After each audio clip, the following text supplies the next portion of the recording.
Hello welcome to punch Prabhakar. అతి బలవంతుడు Pulivendula పారిపోయావా Jagan? Press meet కూడా పెట్టలేకపోయావా? నీకు ఇది కొత్త కాదే.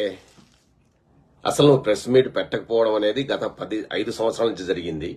అంతకు ముందు నువ్వు ధైర్యంగా మాట్లాడినవాడివి, ప్రజల్లో కలయి తిరిగి ఒక్కసారిగా నువ్వు తాడేపల్లి కూర్చున్న తర్వాత పావలా ముప్పావలాగాల గురించి అన్ని సజెషన్లు తీసుకొని జీవీడి అనేవాడి సజెషన్ తీసుకున్నావా, లేకంటే సజ్జల సజెషన్ తీసుకున్నావా, ఎవరి సజెషన్ తీసుకున్నావో నువ్వు పూర్తిగా మారిపోయావు. నీకేమో చేతబడి జరిగిందా అనిపిస్తుంది నిన్ను చూస్తే.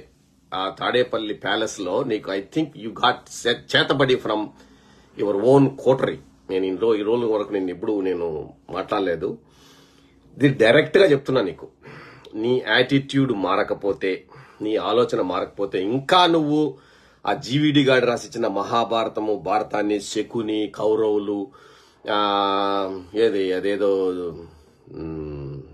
ఏదో ఉంది కదా, జమ్మి చెట్టు కాగితాలు కట్టాను, అర్జునుడు అనేటివి.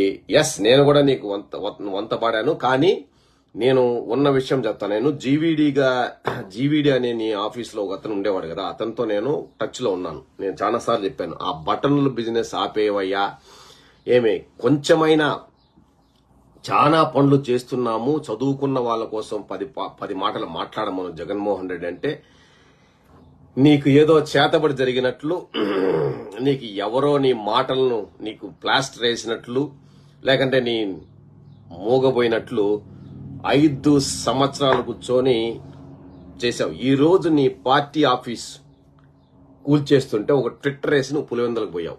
నీకు I don't think you have changed your self. పావలా ముప్పావలాగాలతో తిరిగితే ఇలా ఉంటుంది రాజకీయాలు. కనీసం ఏదో మా సోషల్ మీడియాలో పులివెందుల పులి ఆ పాటలు పెట్టుకుని తిరుగుతున్నావు, వాళ్ళ కోసమైనా నువ్వు కొంచెం జీవించు బాబు.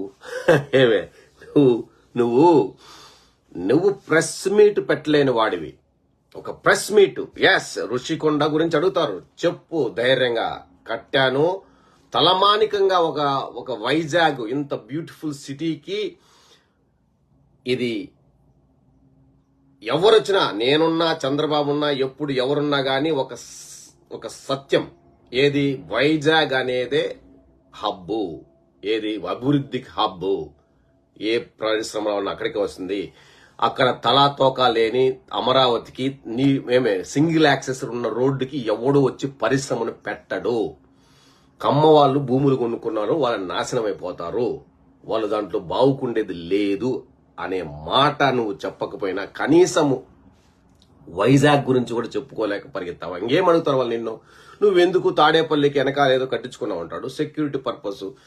ఓడిపోయిన చంద్రబాబు గాడికి గజనీ గాడికే జెడ్ కేటగిరీ ఉన్నప్పుడు నాకుండకూడదా?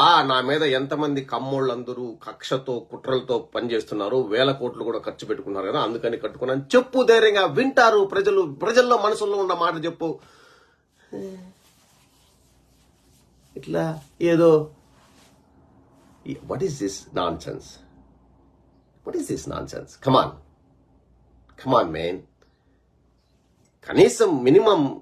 కనీసం కార్యకర్తలకు మనోధైర్యం ఒకసారి వచ్చి మాట్లాడు, చెప్పు, ప్రెస్ మీట్ పెట్టు. నీ కార్యాలయాన్ని కొట్టేస్తున్నారు, కార్యకర్తల గురించి పట్టించుకోలేలే, కనీసం ఏదన్నా పెట్టు. ఇది పార్టీ ఆఫీసులు ఎవ్వరు, ఏ పార్టీ గాని వాళ్ళు పార్టీ డబ్బులతో కొని కట్టింది కాదు, ఏ పార్టీ చేయలే. ఏదన్నా భూములు కొన్ని అంటే వాటికి ఎవరు హక్కుదారులు కాకుండా ఉంటారో, లేకంటే ఏదన్నా లీజులో ప్రభుత్వ భూములో ఏదో ఉంటాయి, వాటిని తీసుకొని కట్టినవి. అది అందరికీ జగమెరిగిన సత్యం. దాంట్లో దాపరికమేముంది? మాట్లాడు, ఏమైంది? వాళ్ళు నీ మీద ఏదేదో మాట్లాడుతూ ఉంటే మేము సోషల్ మీడియాలో అదిగో ఒక 5-6 మందే మాట్లాడుతున్నారు. మరి సజ్జల భార్గవ్ ఏమైనాడు, సజ్జల రామకృష్ణారెడ్డి ఏమైనాడు? అయినా సజ్జల రామకృష్ణారెడ్డి మాట్లాడితే చూసేవాడు వెళ్ళే. అదే మీ సాక్షిలో 2.3 మిలియన్ 3.4 మిలియన్ ఉంటే 900 వ్యూస్ వస్తాయి ఆయన మాట్లాడితే. మరి నీకు ఏమి జరిగిందో నాకు తెలియదు, కానీ కనీసము ముందుకొచ్చి మాట్లాడవయ్యా. ఏమి నీకేమన్నా ముత్యాలు రాలిపోతాయా? నేను ముందు నుంచి చెప్తున్నా, నేను ఎప్పటి నుంచో చెప్తున్నా బాసు. నిన్ను మనులు అడిగారా, మాణిక్యాలు అడిగారా?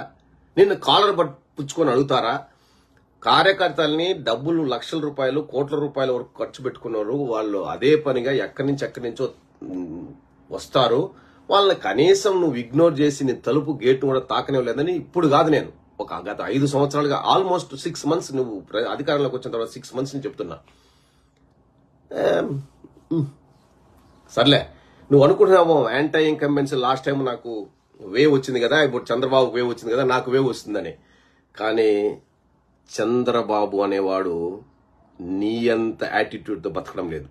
వాడు తిమ్మిని బొమ్మిని ఏమైనా చేస్తాడు. అదే అందరికీ ఉన్నింది, అందరిలో ఉన్నింది. కానీ ప్రజాదరణ నీకు ఉందిలే, గెలుస్తావని అనుకున్నారు. కానీ చూసావా, రాజకీయాలని రాజకీయంగానే చెయ్యాలి అనేది ఇప్పుడు అర్థమైంది. ఇప్పుడు కూడా నీకు అర్థం కాకపోతే ఇంకా శకుని ఇంకా ఏదో జరిగిపోయింది నాకు అర్థం కావడం లేదు కాదు, నీకేం అర్థం ఏం కావడానికి నువ్వు ఫస్ట్ ఆఫ్ ఆల్ అర్థం చేసుకోవడానికి ట్రై చేస్తే అర్థమవుతుంది. నువ్వు అర్థం కావడం లేదని వచ్చి నీ ప్రజాప్రతినిధులు ఓడిపోయిన వాళ్ళ ముందర మాట్లాడడం అనేది అస్సలు నీకు మార్పు అనే దాంట్లో నాకైతే కనిపించడం లేదు. మార్పు ఎస్, ఎవడైనా మారాలి. నువ్వేమైనా భగవంతుడా ఏంది, నువ్వేమన్నా వెంకటేశ్వర స్వామి, లేకంటే నువ్వేమన్నా క్రీస్తా, లేకంటే మన మహమ్మద్ ప్రవక్త. Your not, your just your an human being. On top of it only నీ క్వాలిఫికేషన్ చెప్పన Jaganmohan Reddy, just a son of YSR. That is all it matters still for the people, not you. గుర్తుపెట్టుకో ఎప్పటికైనా. You are just a son of YS Rajasekhar Reddy. That's it. అదే నీ చిరునామా ఎప్పటికైనా. అదే నిన్ను ఎక్కడికైనా తీసుకెళ్తుంది. కానీ ఆయన ఉన్న యాటిట్యూడ్ నువ్వు నేర్చుకోబోయా, నేర్చుకో. ఆలింగనం చేసుకో, కౌగిలించుకో. నీకు అది లేదు అనేది నేను ఎప్పటి నుంచో చెప్తున్నాను. 2010 నుంచి నేను డిస్కస్ చేస్తున్నాను మిథున్ రెడ్డితో. నువ్వు కావాలంటే మాట్లాడు, మిథున్ రెడ్డిని పిలిచి. Yes, truth. నేను ఎప్పుడు అబద్ధం చెప్పను.